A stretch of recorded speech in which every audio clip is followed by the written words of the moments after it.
श्रीमद् भागवत गीता अध्याय 3 कर्मयोग।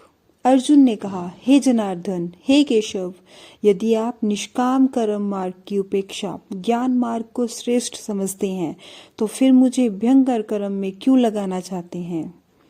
आप अनेक अर्थ वाले शब्दों से मेरी बुद्धि को मानो मोहित कर रहे हैं, अतः इनमें से मेरे लिए जो एकमात्र श्रेयस्कर हो उसे कृपा करके निश्चित पूर्वक मुझे बताएं, जिससे मैं उस श्रेय को प्राप्त कर सकूं।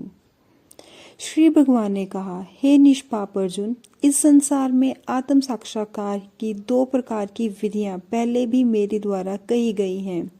ज्ञानियों के लिए ज्ञान मार्ग और योगियों के लिए निष्काम कर्म मार्ग नित्य है।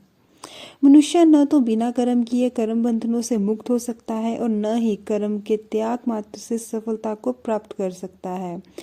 कोई भी मनुष्य किसी भी समय में क्षण मात्र भी कर्म किए बिना नहीं रह सकता, क्योंकि प्रत्येक मनुष्य प्रकृति से उत्पन्न गुणों द्वारा विवश होकर कर्म करता है।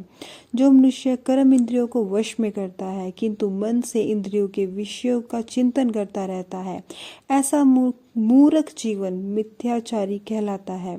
हे अर्जुन, जो मनुष्य मन के द्वारा इंद्रियों को वश में करने का प्रयत्न करता है और बिना किसी आसक्ति के कर्म योग का आचरण करता है, वह सभी मनुष्यों में अति उत्तम मनुष्य है।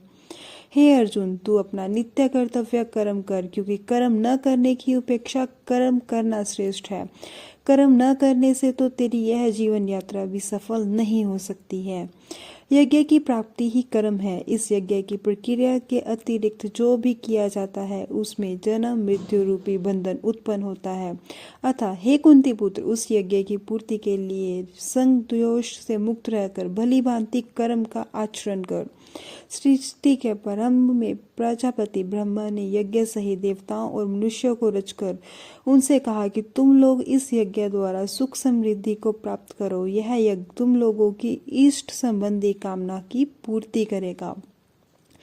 इस यज्ञ द्वारा देवताओं की उन्नति करो और देव देवता तुम लोगों की उन्नति करेंगे। इस तरह एक दूसरे की उन्नति करते हुए तुम लोग परम कल्याण को प्राप्त हो जाओगे।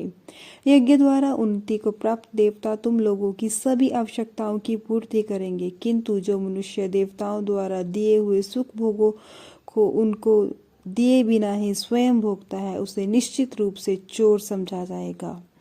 यज्ञ से बचे हुए अन्न को खाने वाला भक्त सब पापों से मुक्त हो जाते हैं, किंतु अन्य लोग जो इस निद्रा सुख के लिए भोजन पकाते हैं वे तो पाप ही खाते हैं। सभी प्राणी अन्न से उत्पन्न होते हैं। अन्न की उत्पत्ति वर्षा से होती है। वर्षा की उत्पत्ति यज्ञ संपन्न करने से होती है और यज्ञ की उत्पत्ति नियत कर्म वेद की आज्ञा अनुसार कर्म करने से होती है। नियत कर्म का विधान वेद में निहित है और वेद को शब्द रूप से विनाशी परमात्मा से साक्षात उत्पन्न समझना चाहिए। इसलिए सर्वव्यापी परमात्मा ब्रह्म रूप में यज्ञ में सदा स्थित रहता है। हे पार्थपुत्र, जो मनुष्य जीवन में एक प्रकार वेदों द्वारा स्थापित यज्ञ चक्र का अनुसरण नहीं करता है, वह निश्चित ही पापमय जीवन व्यतीत करता है। ऐसा मनुष्य इंद्रियों की दृष्टि के लिए व्यर्थ ही जीता है। परंतु जो मनुष्य आत्मा में ही आनंद प्राप्त कर लेता है तथा वह अपनी आत्मा में ही पूर्ण संतुष्ट रहता है, उसके लिए कोई नियत कर्म शेष नहीं रहता है। उस महापुरुष के लिए संसार में न तो कर्तव्य कर्म करने की आवश्यकता रह जाती है और न ही कर्म को न करने का कोई कारण ही रहता है, तथा उसमें समस्त प्राणियों में से किसी पर निर्भर रहने की आवश्यकता नहीं रहती। अतः कर्म फल से आयुक्त हुए बिना मनुष्य को अपना कर्तव्य समझकर कर्म करते रहना चाहिए, क्योंकि अनासक्त भाव से निरंतर कर्तव्य कर्म करने से मनुष्य को एक दिन परमात्मा की प्राप्ति हो जाती है। राजा जनक जैसे अन्य मनुष्यों ने भी केवल कर्तव्य कर्म करके ही परम सिद्धि को प्राप्त किया है। अतः संसार के हित का विचार करते हुए भी तेरे लिए कर्म करना ही उचित है। महापुरुष जो जो आचरण करता है, सामान्य मनुष्य भी उसी का ही अनुसरण करते हैं। वह श्रेष्ठ पुरुष जो कुछ आदर्श प्रस्तुत कर देता है, समस्त संसार भी उसी का अनुसरण करने लगता है। हे पार्थपुत्र, 3 लोगों में मेरे लिए कोई भी कर्तव्य शेष नहीं है, ना ही किसी वस्तु का अभाव है, ना ही किसी वस्तु को प्राप्त करने की इच्छा है। फिर भी मैं कर्तव्य समझकर कर्म करने में लगा हूँ।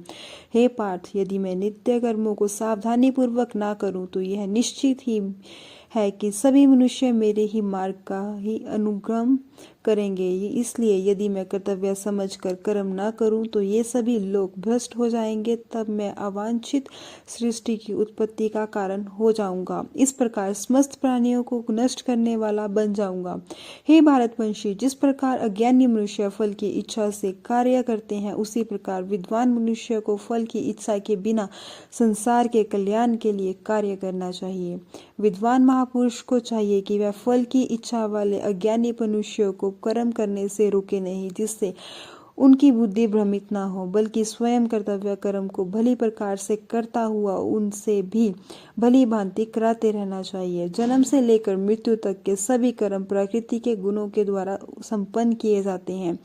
अहंकार के प्रभाव से मोहग्रस्त होकर अज्ञानी मनुष्य स्वयं को कर्ता मानने लगता है। परंतु हे महाबहु, परम तत्व को जानने वाला महापुरुष इंद्रियों को और इंद्रियों की क्रियाशीलता को प्रकृति के गुणों के द्वारा करता हुआ मानकर कभी उनमें आसक्त नहीं होता है। माया के प्रभाव से मोहग्रस्त हुए मनुष्य सांसारिक कर्मों के प्रति आसक्त होकर कर्म में लग जाते हैं। अतः पूर्ण ज्ञानी मनुष्य को चाहिए कि वह उस मन बुद्धि वालों को विचलित ना करें।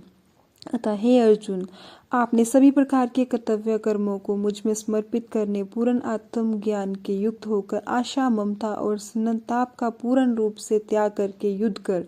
जो मनुष्य मेरे इन आदेशों का ईर्ष्या रहित होकर श्रद्धा पूर्वक अपना कर्तव्य समझकर नियमित रूप से पालन करते हैं, वे सभी कर्म फलों के बंधन से मुक्त हो जाते हैं। परंतु जो मनुष्य ईर्ष्यावश इन आदेशों का नियमित रूप से पालन नहीं करते हैं, उन्हें सभी प्रकार के ज्ञान से पूर्ण रूप से भ्रमित और सब ओर से नष्ट भ्रष्ट हुआ ही समझना चाहिए। सभी मनुष्य प्रकृति के गुणों के अधीन होकर ही कार्य करते हैं। यद्यपि तत्वदर्शी ज्ञानी भी प्रकृति के गुणों के अनुसार ही कार्य करता दिखाई देता है, तो फिर इनमें कोई किसका निराकार क्या कर सकता है। सभी इंद्रियों और इंद्रियों के विषयों में प्रति आसित और विराटी नियमों के अधीन स्थित होती है। मनुष्य को इनके अधीन नहीं होना चाहिए, क्योंकि दोनों ही आत्म साक्षात्कार के पथ में अवरोध उत्पन्न करने वाले होते हैं। दूसरों के कर्तव्य को भली भांति अनुसरण करने वालों की उपेक्षा अपना कर्तव्य पालन को दोष पूर्ण ढंग से करना भी अधिक कल्याणकारी होता है। दूसरों के कर्तव्य का अनुसरण करने से भय उत्पन्न होता है, अपने कर्तव्य का पालन करते हुए मरना ही शेष कर होता है। अर्जुन ने कहा, हे वृषणवंशी, मनुष्य न चाहते हुए भी किसी की प्रेरणा से पाप कर्म करता है। यद्यपि ऐसा लगता है कि उसे बलपूर्वक पाप कर्म के लिए प्रेरित किया जा रहा है। श्री भगवान ने कहा, इसका कारण रजोगुण से उत्पन्न होने वाला काम और क्रोध बड़े पापी हैं। तू इन्हें ही इस संसार में अग्नि के समान कभी ना तृप्त होने वाले महान शत्रु समझ। जिस प्रकार धुएं से अग्नि और धूल से दर्पण ढक जाता है, तथा जिस प्रकार गर्भाशय से गर्भ ढका रहता है, उसी प्रकार कामनाओं से ज्ञान ढका रहता है। हे कुंती पुत्र, इस प्रकार युद्ध चेतन स्वरूप जीवनात्मा का ज्ञान कामना रूपी नित्य शत्रु द्वारा ढका रहता है, जो कभी भी तुष्ट न होने वाली अग्नि की तरह जलता रहता है। इंद्रिय, मन और बुद्धि कामनाओं के निवास स्थान होते हैं। इनके द्वारा कामनाएं ज्ञान को आच्छादित करने जीवात्मा को मोहग्रस्त कर देती हैं। अतः हे भारतवंशियों, मैं श्रेष्ठ तू प्रारंभ में ही इंद्रियों को वश में करने के और आत्म ज्ञान और आत्म साक्षात्कार में बाधा उत्पन्न करने वाली इन महान पापी कामनाओं का भी बल पूर्वक समाप्त कर। हे अर्जुन, इस जड़ पदार्थ शरीर की उपेक्षा इंद्रियां श्रेष्ठ है, इंद्रियों की उपेक्षा मन श्रेष्ठ है, मन की उपेक्षा बुद्धि श्रेष्ठ है, और जो बुद्धि से भी श्रेष्ठ है, तो वही सर्वश्रेष्ठ शुद्ध स्वरूप आत्मा है।